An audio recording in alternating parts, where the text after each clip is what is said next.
Hello, this is the One More Thing podcast with myself, Dave Colombo Jenkins. Before we get started on this particular episode, I need to tell you that over the next hour, we will be covering topics such as drug use, mental health, psychosis, ICU units, and induced comas. These are explored in detail that's often very personal and graphic. If they're triggering topics for you, then please listen with caution or check another one of our podcasts. One more thing. Part of losing control is to achieve a state where, as a dancer, you feel inherently mobilized against authority and anything that wants you to stop having fun. That experience of, what I would call delirium began in nightclubs, and it was the sound system that did it more than anything else. Well, what we're going to get to next, I think, is that there are borders past which losing control starts to be quite terrifying. I think that what you're experiencing is a loss of control which goes past what you might have experienced on drugs in a club, but it's not unconnected. It feels as though you have gone further than that at that time. And I guess what everybody agrees on who's been through that experience is that you're just hoping you're going to come back. So, me coming back, it's bigger than Oasis, isn't it, really? People describe it as a nightmare that feels very real. And that's how I describe it as well. It's a bit like an underworld.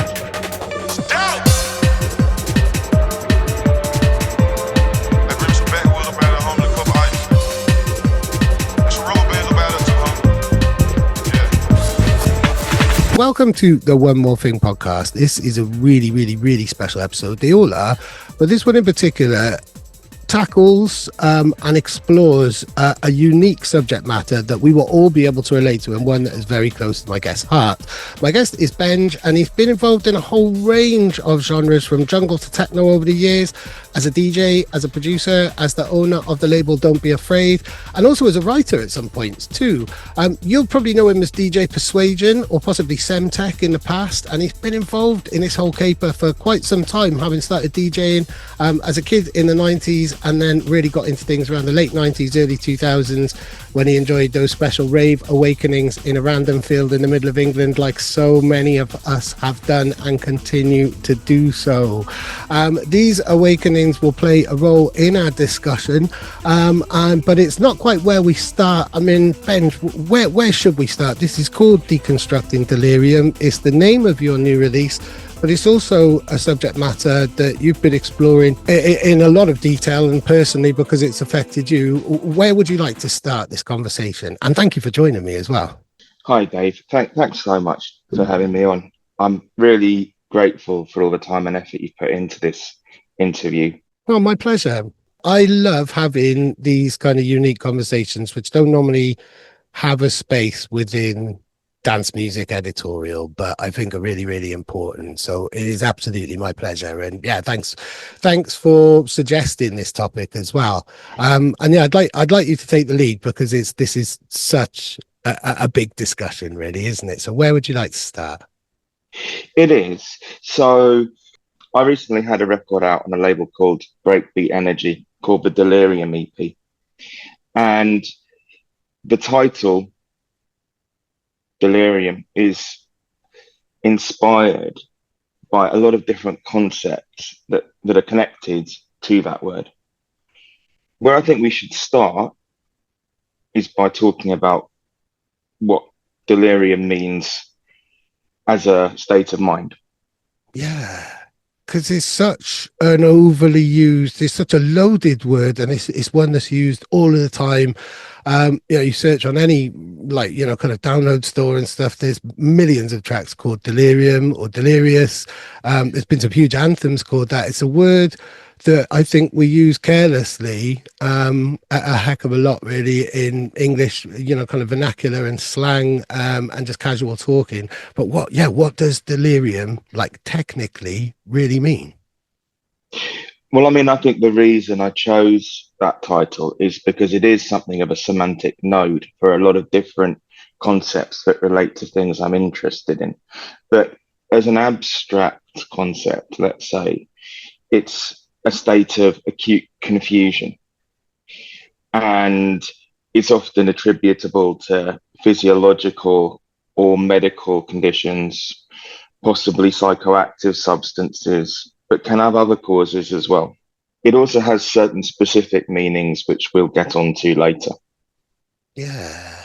I mean, it's rife within any type of kind of dance music vocabulary, isn't it? Like going right the way back to really early kind of track titles in acid house and stuff like that. Why do you think that is? Absolutely. Well, music is full of references to states like these. For example, Armando, Land of Confusion, Mm, Future, Mental Breakdown, DBX, Losing Control, which are some examples from acid house. And then in rave, Total Confusion, which I guess is sort of at the Britcore rave junction. yeah. Manix, Head in the Clouds, Oblivion, Full Hero, Cooking Up Your Brain. And it's also clear from some of the titles you encounter around that time that it's the music which is meant to bring you to this state. Or, in other words, it's a music which takes you almost in a geographical sense. Yeah. Yeah. Like a form of kind of escapism, really, in that way. Like it's a sense or it's a place or it's a destination to get to in that type of way, or mind state to get to. Indeed. And it's worth stating that the way that the brain houses memories and experiences is spatial. And so the idea of moving spatially, and I mean that literally, as in it puts them in different places, a bit like a Met hard drive would. So the idea of being taken somewhere is quite accurate. But there are Yeah. obvious reasons why rave music wants you to lose control. And of course, one of them is that rave music experienced a lot of difficulty in staging its own events on account of the opposition from authorities and from societies. Yeah. So Yeah, part so of losing, literally kind of losing control, as in the control of the, the governing forces in that type of way, the authorities, the police and laws and things like that. Like, absolutely. I mean, it's part of losing control is to achieve a state where, as a dancer, you feel inherently mobilized against authority and anything that wants you to stop having fun. But I think it's also sort of a brand initiative for rave music in some ways. It's part of the whole experience you're being sold by the clothes and the music and all the rest. Surrendering control of your body to the music, or in other words, dancing all night long. And what seemed in part to concern the government when they introduced the criminal justice bill and so on was the fact that all this was possible without asking them permission, or in other words, without paying for alcohol, which they get a taste on financially and which they license the sale of. This worried them. And that's not the first time, though, that, euphoric and transcendental experiences that are supplied by a central body are subject to concern from that body when people start to achieve those experiences solo or without their help. And yeah, I'm going to refer here to a brilliant book by Barbara Ehrenreich called Dancing in the Streets, which is all about experiences of collective joy, she calls them. And she points out that the early church attempted to do away with dancing and singing and something called glossolalia, or speaking in tongues, which wow, is an experience people who are religious describe as losing control and attaining a unique personal connection with God. And you see, that's not sanctioned by the church, and they don't get their taste either. So they didn't like that very much. Something I recall Arthur Russell saying. I've never found the quote, but it was one of his bandmates who related this during a live concert. He said that the states will never fully endorse music that involves dancing. And perhaps this is why.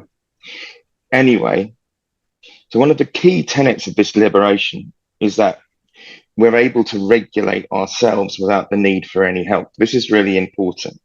So you remember in the rave scene, you have phrases like keep it tidy, right?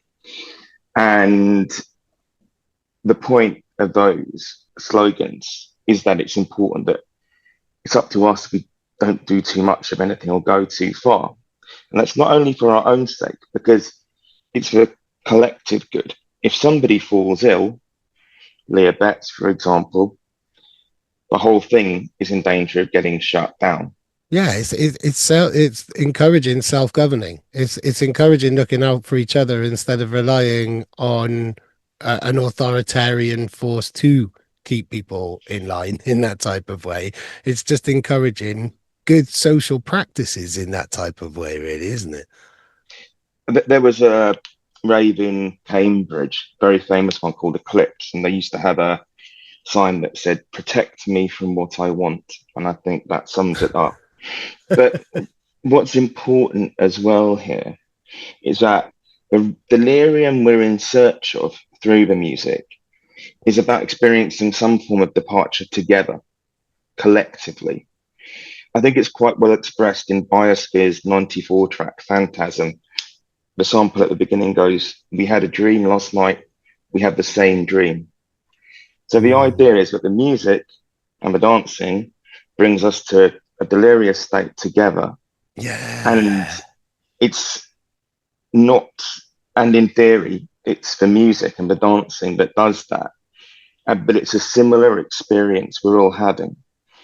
And, you know, it would be great if everyone could dance and everyone had that feeling for the music.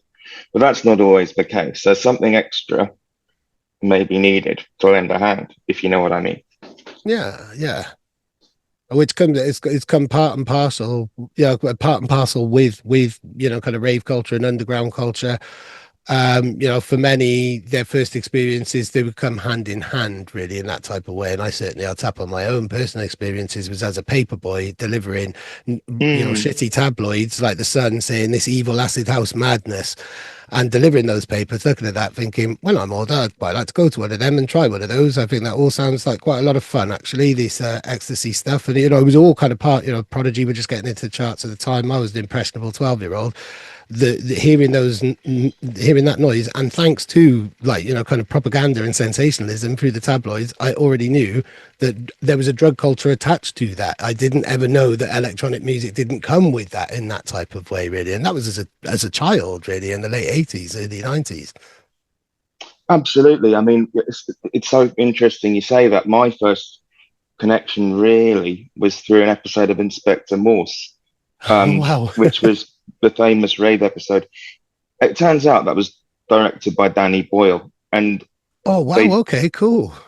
For that reason, they got it a lot more right than people gave them credit for. But without going on a huge digression, one of the things that Morse is struck by when he goes to the rave, it's a brilliant scene, is that, this is what young people do now because we're in a post-AIDS world. And so, the sort of Woodstock hippie era of free sex and so on, that's over. So now you have to have an experience of collective joy together without touching each other. And I think that that's really pertinent. Right. Yeah.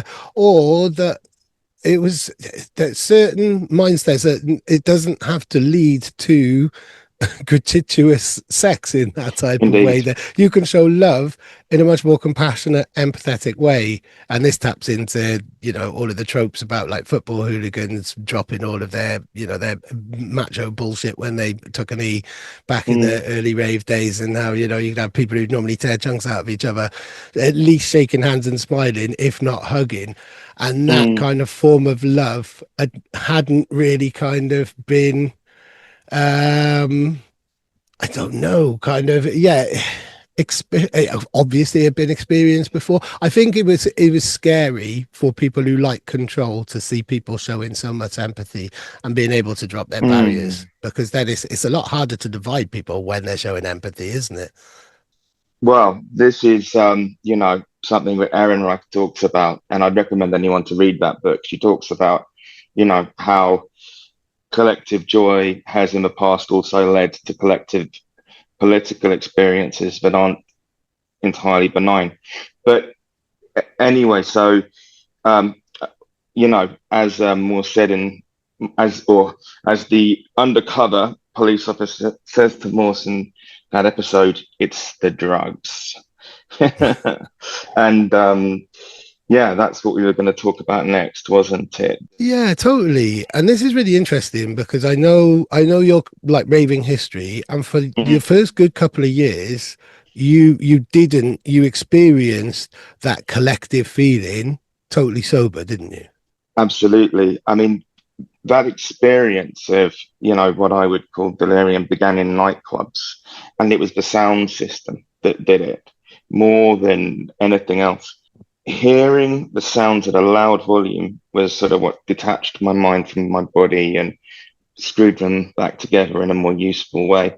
The Blue Note was really key to this. We were lucky enough to have gone down to Blue Note, to the Metalheads Club a handful of times. They had the Eskimo noise system in there. So Wow. the Eskimo noise systems they were actually installs. It wasn't like a, Jar Tubby's style system. It was they provided installs to all of the big clubs in London. And I spoke actually, in fact, years ago to Bevan Denton, who was one of the guys who did the system. And he explained that effectively, what Goldie had them do was take a system for a warehouse down and put it in a tiny space, which is a tried and tested, successful way to have a good time. But I mean, the walls used to shake 100%. And it was just about dancing. I mean, we might have, a spliff on the way down to the club, but the money we had on us was for entry. We weren't interested in drinking at all. And it was a Sunday anyway. So there were people, once the night became fashionable, you had, sort of Americans and Canadians in their sort of golf sale get up. We used to call them trendies. They were down there getting drunk and trying to crack on to our female friends, who sort of loved it because they used to get bought loads of drinks. But we always had to look out for them because, of course, we were all underage. Goldie's role down there, above and beyond that of a promoter, was as a dancer. And he would be on the dance floor for the important sets, especially Ryder's closing set, if Ryder was playing, Yeah. making sure that maximum delirium occurred for the right tunes. So, for example, if Ryder dropped Cybertron Light Years, he used to mix out of Soul in Motion by Crust. This is probably the best loved of all those Blue Note blends. Wow. And so Ryder, would drop Light Years, but has that famous kind of silence into the huge bass. And Goldie would be there just dragging people into the sort of mosh pit in the center. I recall really clearly there was one occasion where Ryder was bringing in Light Years. There was a very sort of fashionable, very good looking girl stood next to us on the dance floor in a little black dress with a glass of Prosecco. And we all knew what was coming. So we were all sort of, warming up to go absolutely ballistic. And this girl suddenly sort of taps my friend on the shoulder and sort of goes, could you just, watch yourself? And Goldie just turns around, grabs her and pulls her into the mosh pit. And from that point on, you knew what it was all about down there. It was about going crazy. So that was delirious, 100%. What a brilliant introduction to the whole thing. How unbelievably lucky we were. In Going to say fact, that's a baptism of fire. What's really interesting, this is a slight detour, but I think it's really good. It definitely corroborates you. I've joked with Goldie and other people like Dom and Roland that so many people say that they were there. You know, I was the right age to have been there, but I was living 200 miles away in the valleys. So it wasn't possible for me to get there. My rave awakenings were free parties, but so many people say they were there, but clearly weren't. But I mean, you're talking about incredibly, you know, like very, very detailed memories of certain mixes. You can remember mixes from almost 30 years ago, specific mixes, and what people were wearing and everything. It's very clear that you're not one of those people who said they were at Blue Note. You definitely were, because you've described it so well in that type of way. And I think that's the power of these experiences. They stay with you forever. I've got goosebumps just, you know, saying this back to you now. I've got goosebumps on your behalf from your memories in this type of way. That's how strong this feeling is, and that's how strong that collective kind of sense of delirium and the connection with the music and the people and the frequencies and everything, and lose it, you know, taking yourself out of all forms of normal social conditioning. You are just there in that moment, absorbing it with a bunch of other like-minded people together as one, really. I mean, it sounds cliched, doesn't it? But this is why you've held on to that so clearly for so long. Yeah, 100%. I mean, you know, you can sort of package those experiences as memories, but I mean, you know, it's impossible to sort of fully unpackage what they mean. It's something sort of priceless to me. But you know, and Movement was another club as well, which was a small room with a huge system. The room, you know, used to shake. I'll never forget hearing on New Year's Day '98, it would have been, they had a special event. That was the first time I'd done a New Year's Day party, and they had Ed Rush and Optical down. I think they played Function for the first time. And again, you know, like, you didn't look, the weed that we were smoking, it was not the kind of stuff that my friends smoke now, or, you know, in past years. The weed we were smoking was, yeah, it was sort of crap tie from, you know, one of our friends in the year above. And without digressing wildly, I'll never forget going down to a studio where, when I was about 16, where one of the Hard Leaders artists was recording in West Norwood, and I had a little bit of tie on me in this sort of glasses case that I was carrying. They didn't really know. I forget how I met them, but maybe through the record shop. Anyway, big up Belty. So we went down to the studio, and I sort of thought, you know, I'll get my weed out. I'm going to look like the boy, right? So I make this kind of tiny little spliff with some dry tobacco, and, you know, everyone smokes it and they all look a little bit underwhelmed. And then one of the other guys goes, hey, let me strap one. So he straps a Z, and this is, you know, one of their boys from West Norwood. And yeah, I took one blast on it, and I just fell, like, I whited within one blast. I just felt like a knife on a table. And that was the first time I've been to the studio. So having gone down there thinking, all right, play it cool. You know, they had to sort of carry me out. But yeah, big up Surreal, man. He was the guy who sort of first showed me how to chop a break and stuff. That's a whole other story. But anyway, so we also knew, in fact, the guy ran Movement.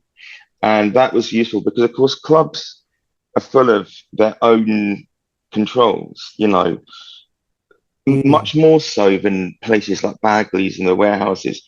You know, the clubs were full of bouncers, and you needed some fake ID. You needed to kind of get your spliff in.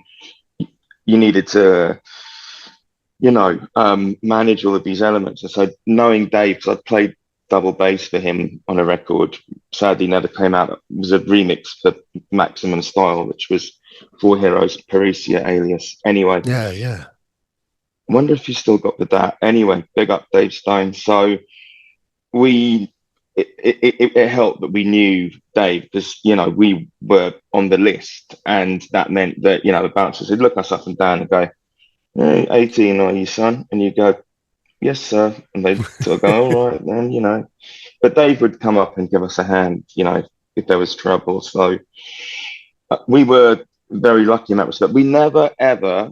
I went to Bagley's once in '98 for One Nation, and it was clear that there was something missing from my part of that experience. That it wasn't the same.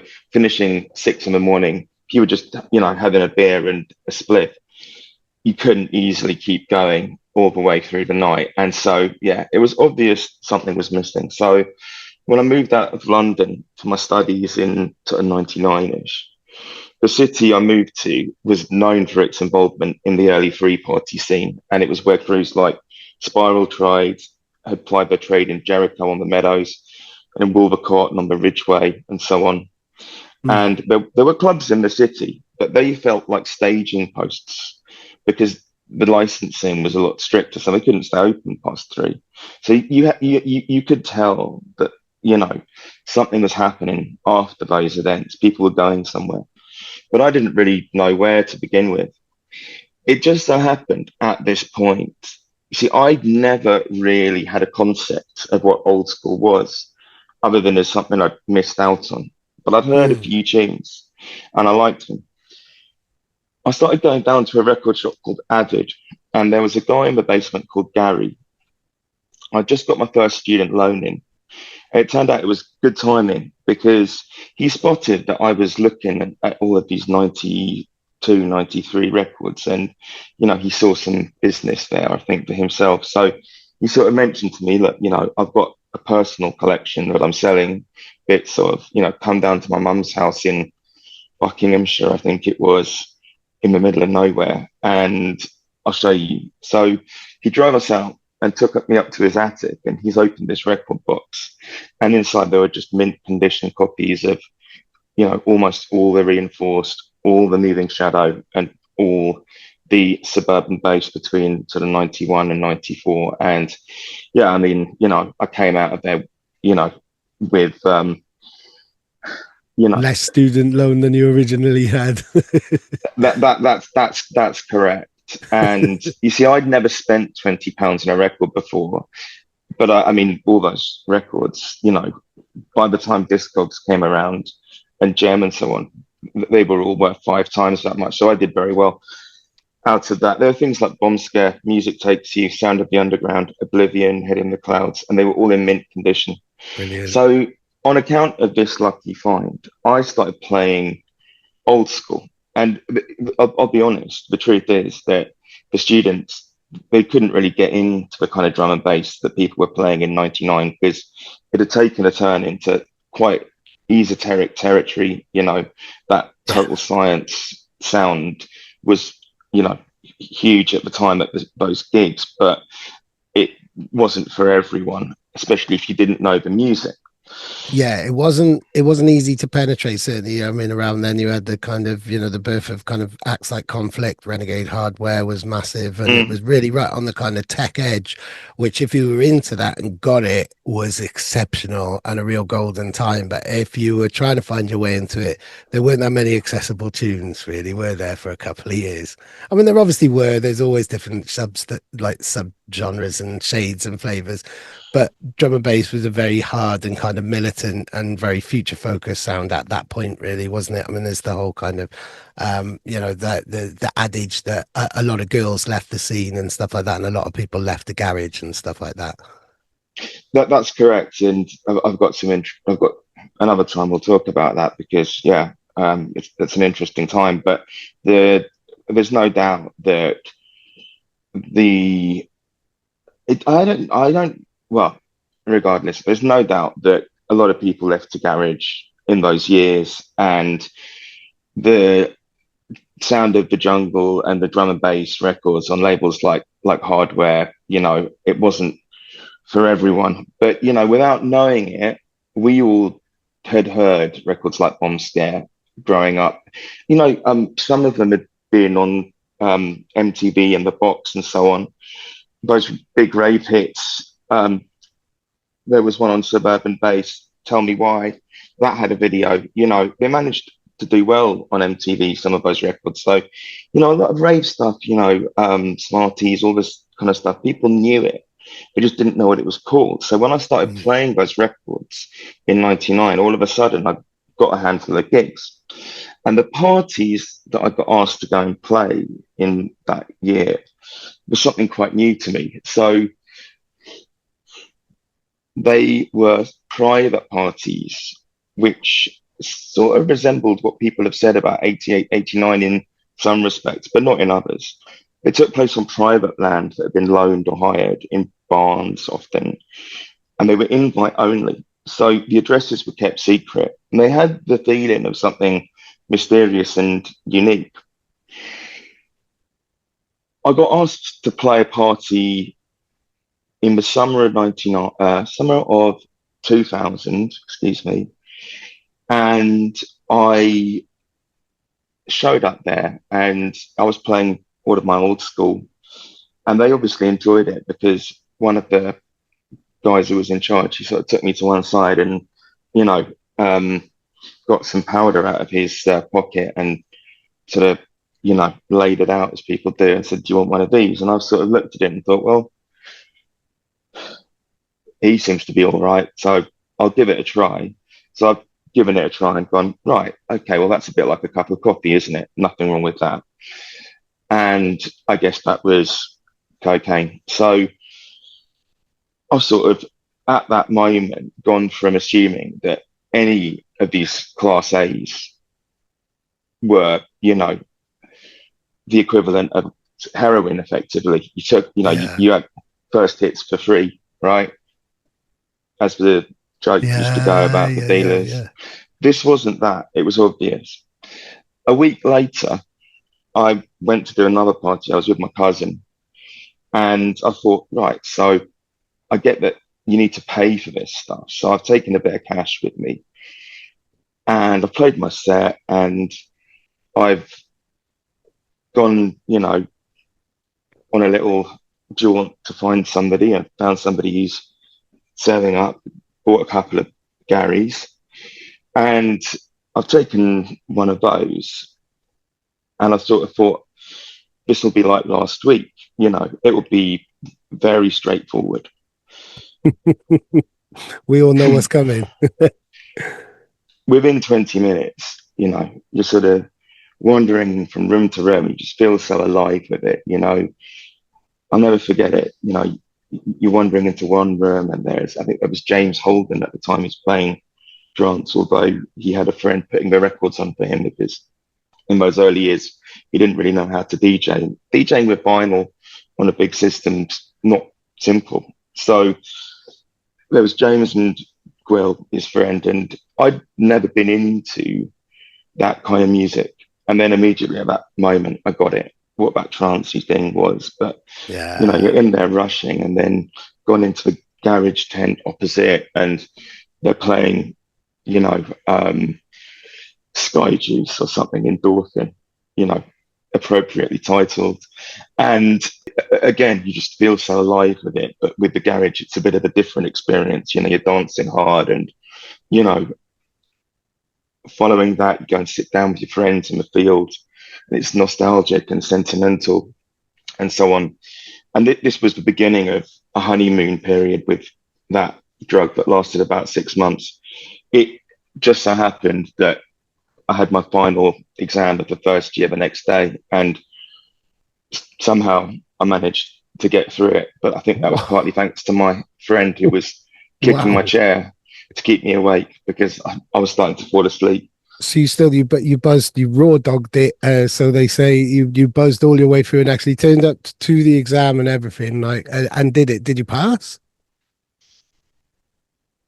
I think I did, and I think that the thing about those first experiences with pills is that you do end up doing those kind of things. I had a friend, Neville Watson, who did a book with his brother called Raving 88, 89. And that was talking about their early experiences of pills and rave. And they have a picture in there of, I think it's one of their friends who's on a football field playing Sunday League, and he's been up all night and his eyes are as wide as the moon. You know, this is the thing. It's all part of that honeymoon. And so that honeymoon, you know, lasted for about 6 months, and then came to an abrupt end when I got into a relationship with somebody who was unquestionably out of my league, but also a lot more into it than I was, and could handle, 3 or 4 weekends on the trot, staying up Friday to Sunday, which I still never quite managed. So following that, I realized that the delirium, which had taken over my life, and, the going back to people's houses that you'd never met, and all of those, brilliant but poor decisions, finding yourself in the middle of nowhere at 10 in the morning, all of a sudden I saw the dark side of that, which is that you don't know for a fact it's going to end well. And I think the experience of somebody breaking that love affair, Yeah. where you've driven by, the feeling of the pills and this euphoria, you're suddenly in love with somebody who is on the same wavelength, somebody breaking that, it really does break you in two. And I can feel it, right now. Anyway, so let's not go too far into that, so I'll cry. So following that, I took some time off, and I got a sampler and an Atari, and I started making music, which felt like a way to process some of what had just happened. We did subsequently get back into going out, but it was in a much more controlled way. And I think these cycles of delirium and control are really crucial, not only to my personal experience, but to the way the whole movement has evolved, that it's gone through cycles of being out of control musically, stylistically, and so on, to being very focused. And that the parties have gone from being out of control and free to being also very focused. And people enjoy those two things equally, I think, at certain points. Yeah, definitely. You kind of go through that. You can't go through that honeymoon period for forever. That's never going to last in that type of way. So it's taking what you've enjoyed from it, and yeah, like you say, doing it in a controlled way that isn't going to harm your health in that type of way. Being responsible, I guess, really is the summary of it, really, isn't it? Well, what we're going to get to next, I think, is that there are borders past which losing control starts to be quite terrifying. Yes. So how do we get into this section now? Because I mean, obviously that was your kind of epiphany or your Mm, awakening, your origin story, which has led to an entire career, a lifetime of exploration, studio endeavors. I mean, we first came into contact because you've done an album recently with Ant Miles, who's one of the original kind of blueprint, create mm. architects of drum and bass jungle. So in that type of way, this has led, all of that time has led to an amazing life full of music, creativity, people. But at some point a few years ago, it's a huge change in your life happened, didn't it? Which takes us to a completely different relationship and experience of delirium.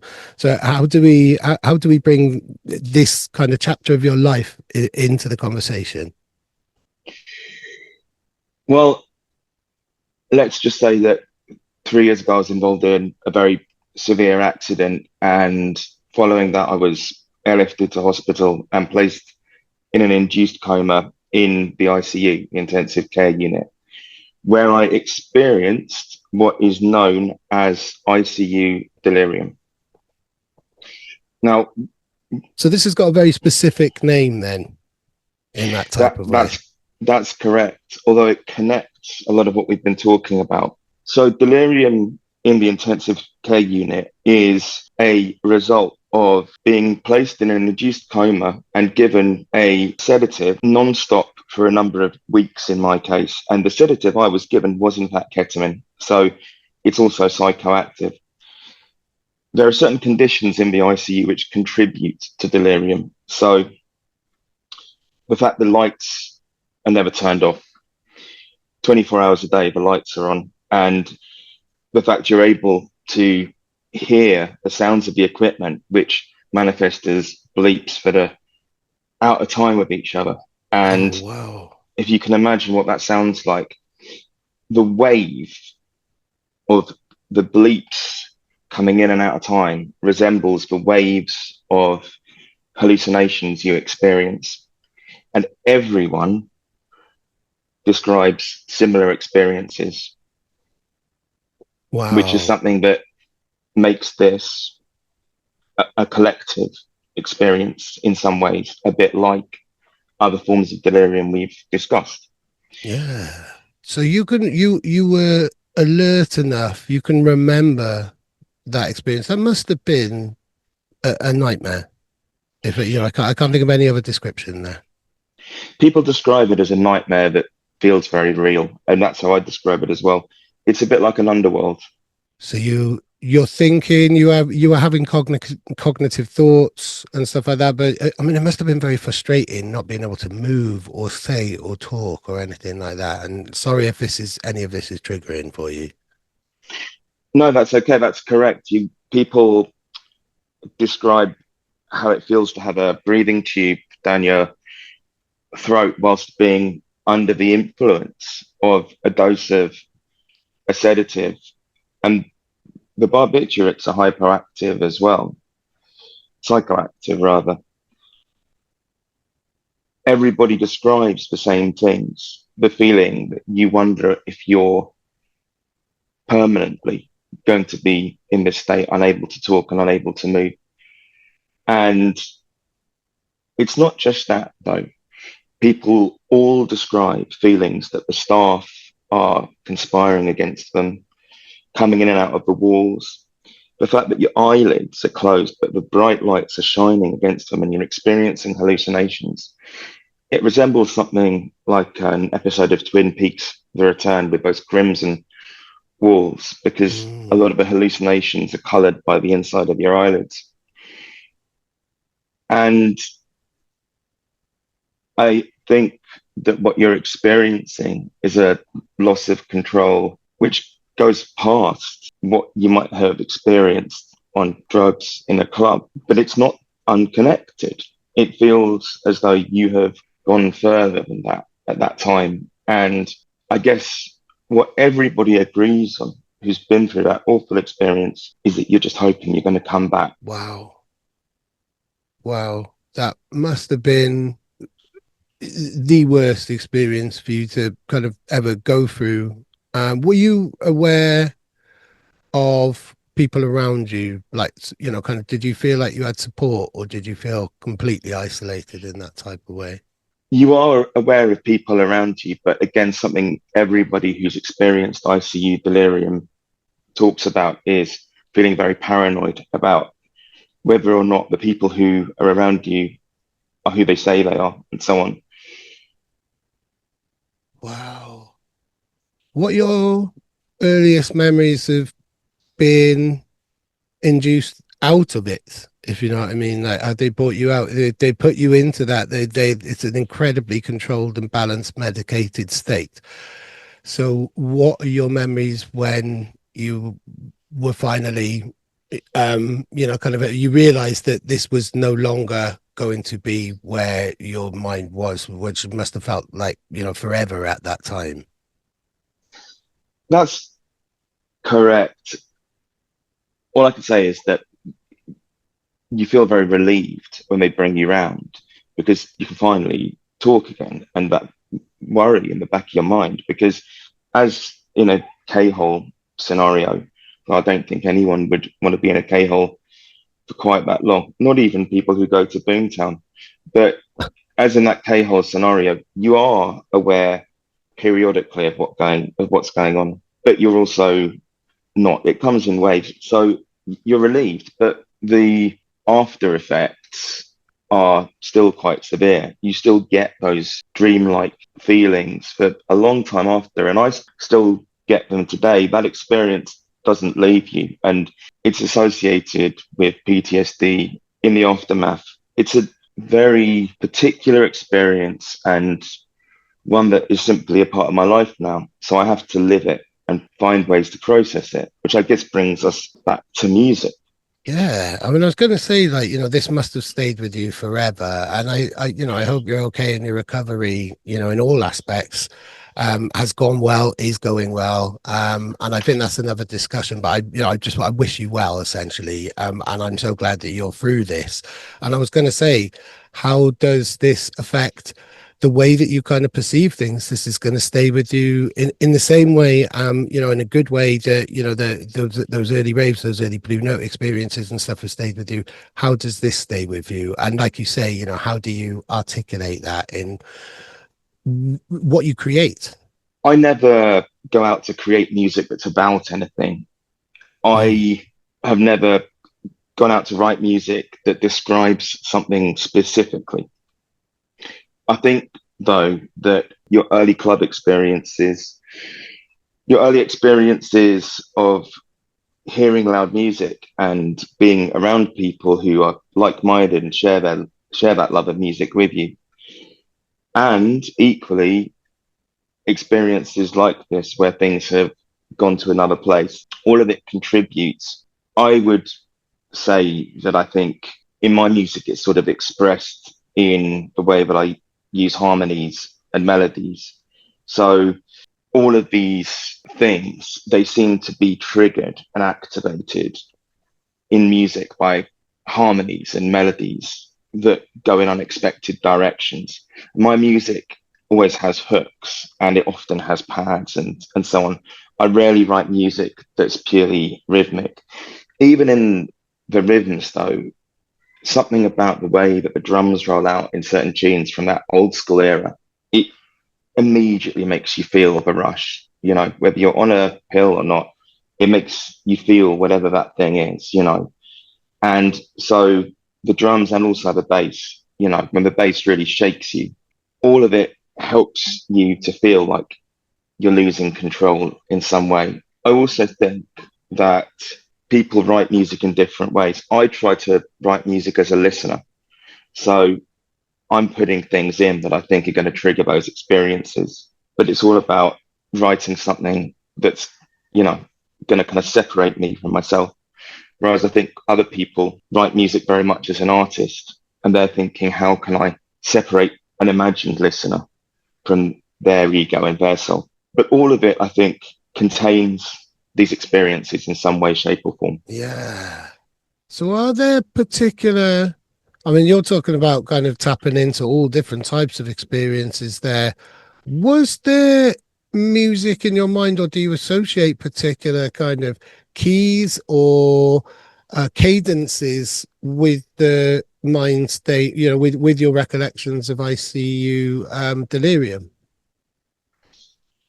Are there particular sounds or kind of, you know, I'm imagining minor keys, but that's a really kind of very, very, very basic. I mean, I think that's just because they sound sad.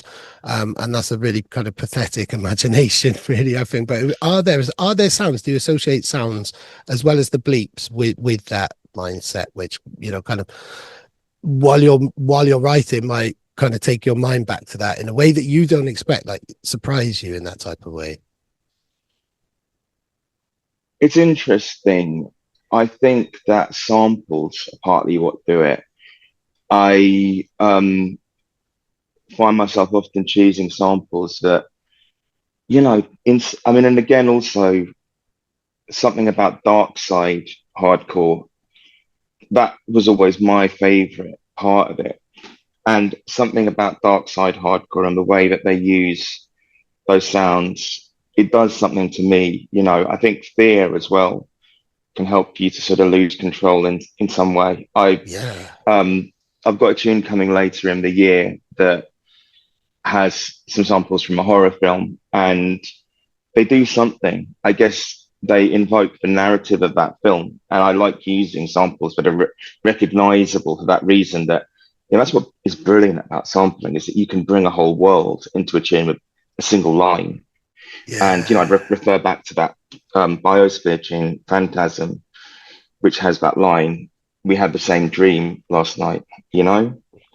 So I think sampling is important, and there are certain sounds that definitely also have that dual element of fear and euphoria, which somehow captures both sides of the pill experience. Yeah. I'm not sure exactly if I could say what they are, but sometimes you just happen on a sound where you're like, that's terrifying, and that also is incredibly euphoric. I think for Hero, in those early productions were the ones who captured it perfectly. And so, yeah, I would say go and listen to those early reinforced records if you want to understand all of this. That's the key. Yeah, definitely. And there's almost, I mean, I mean, this kind of taps into a whole other kind of a notion, and I'm sure there's lots of academic studies into this, is people's love of horror, and that, you know, kind of Mm, playing around with something that's really scary. There's a kind of, there's a thrill, there's a satisfaction, there's a pleasure in kind of that, developing a relationship with the darkness and approaching dark matters. I mean, like Mr. Kirk's Nightmares is a really good example of that. Like, what a fucked up sample that is, you know, like, but it worked, and it had an edge, and it's that kind of edge, but also that safety. And I guess this would come back into the kind of collective sense of, we know that that's just, it's part of the narrative of the song and the connotation, but we're in a safe context so you can enjoy, you know, police knocking on somebody's door saying, "Mr. Cook, your son is dead." Like, what a random sample to put in, but there is a kind of, there's a double edge to any euphoric situation in that type of way, and safely playing with a concept is a way, like children kind of play with concepts and stuff, like, you know, kind of understanding, I don't know, cops and robbers or things like that. You can understand something which is a terrifying discourse, but within a safety network of, you know, kind of something which is nowhere related to that in their type of way. I mean, I think I'm tying myself in knots because it's more of a thought that I'm having as I'm explaining it, but does that make sense? absolutely, 100%. It's really interesting, isn't it, to think about hauntology and horror. Why do people enjoy being terrified in that way? And I think it's something about the brinkmanship of it, being taken to the edge of something that you're Mm. looking over a wall into. And, you know, unfortunately, I think that maybe I've been over that wall at one point in my life, and I'm glad that I came back from it. I wouldn't I'm really recommend it. glad. I'm really glad you are as well. And I mean, how does this? I mean, you've got Delirium that is out now, but Mm. there's more music to come, and your whole recovery has, you know, kind of been related to your creation and stuff. Music has helped you through and taken you from the most, you know, the worst imaginable place where you could possibly be. Music has been a consistency as you've recovered. So how does all of this feed into the music? So how does it all feed into the music? I just don't think any of us really know. And, you know, those memories are like stories that we tell ourselves, aren't they? And yeah, I think about those moments, and I think when you're making this kind of music, it's, you know, when the strings and the bass and the drums all hit together, you know, something happens. And whatever that is, I like it. It's as simple as that. Sometimes you don't need a description or an analysis of it. It's what you feel. And it's why I Mm, think so many people get into production, and that kind of real innocence of many people who got into production have no sense, you know, they don't know music theory or anything. And so many artists are in the studio just literally going off gut feeling and off what works. And I think that's what separates dance music, electronic music, from any other form of kind of music in that way. It doesn't involve years of discipline. It involves another discipline in the studio much later. And a lot of producers will go in and learn keys afterwards. I don't know what your relationship was, whether you knew music theory before or after you produced, but that going on what makes you feel good is the genus, like the kernel of every idea of every great tune that we've ever enjoyed, I would imagine, really, in terms of, like, you know, the rave context, and especially those early days where there's no tutorials and people are in a studio playing with machines they never played before and just going, right, yeah, that sounds wicked. And having spoken to a lot of the pioneers about the creation of a lot of tunes, that is kind of exactly what it is. It's that gut feeling. It's that, you know, feeling that you literally just go in on your instincts, aren't you? that's correct. I think that, so as an A&R, talking as an A&R for my labels, more often than not, the people who I struggle with are ones who are really well trained, because rave music is, you know, all about, I mean, it's quite punk, right? It's all Yeah. about people who had samplers chucked tunes and chucked samples into them that were all out of key and put something together that made no sense. It's not supposed to make sense. And unfortunately, you know, people like me get involved who have had terribly fancy opportunities in life when it comes to music growing up. And, you know, we get involved and we start saying, oh, you need to tune all that. And, you know, the thing that I've had to do is untrain myself, you know. It's something that Dom Capello, who's half of Harry and Dominic up in Glasgow, I recall him saying when he's making music with one of his young friends, how he has to insist that the guy doesn't try and tune the congas and the percussion, because that's something that, you know, if you're, what was it, Calton called his tune, if you've got basic music education or basic music knowledge, you start thinking you're terribly clever by tuning everything. Sounds terrible because, you know, drums are in harmonic sound. So once you start tuning them, the transient goes out the window and so on. So yeah, you have to untrain yourself. And I think that without the contribution of people who were completely untrained, none of this would have happened. If it had all been, you know, people who knew what a minor chord looked like, it would have been very boring. As it is, you know, you listen to some of those old tunes on Moving Shadow, Suburban Bass, and, you know, it's just people in the studio going, is that a vibe or not? And at times they've created something that's harmonically really complex without even realizing it. And they use their ears. Whereas you see, the problem is that if you're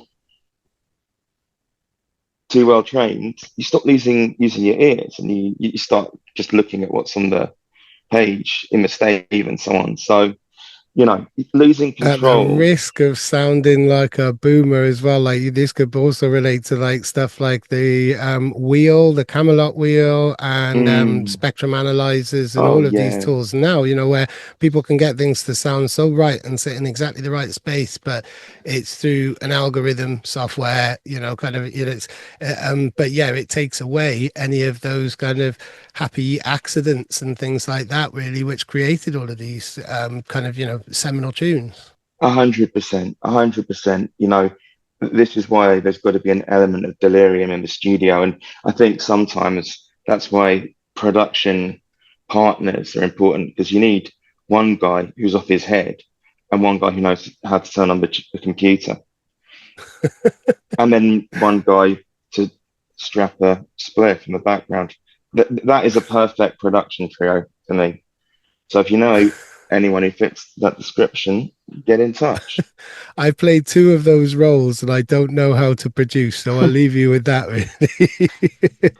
When I've been in the studio. But I think you're right. So I mean, in this sense, wrapping up, delirium is healthy and a natural part of the human experience when it's not been induced for 2 weeks. You know, in that type of way, like delirium is a part of the human experience and it's how we make sense of things in many ways.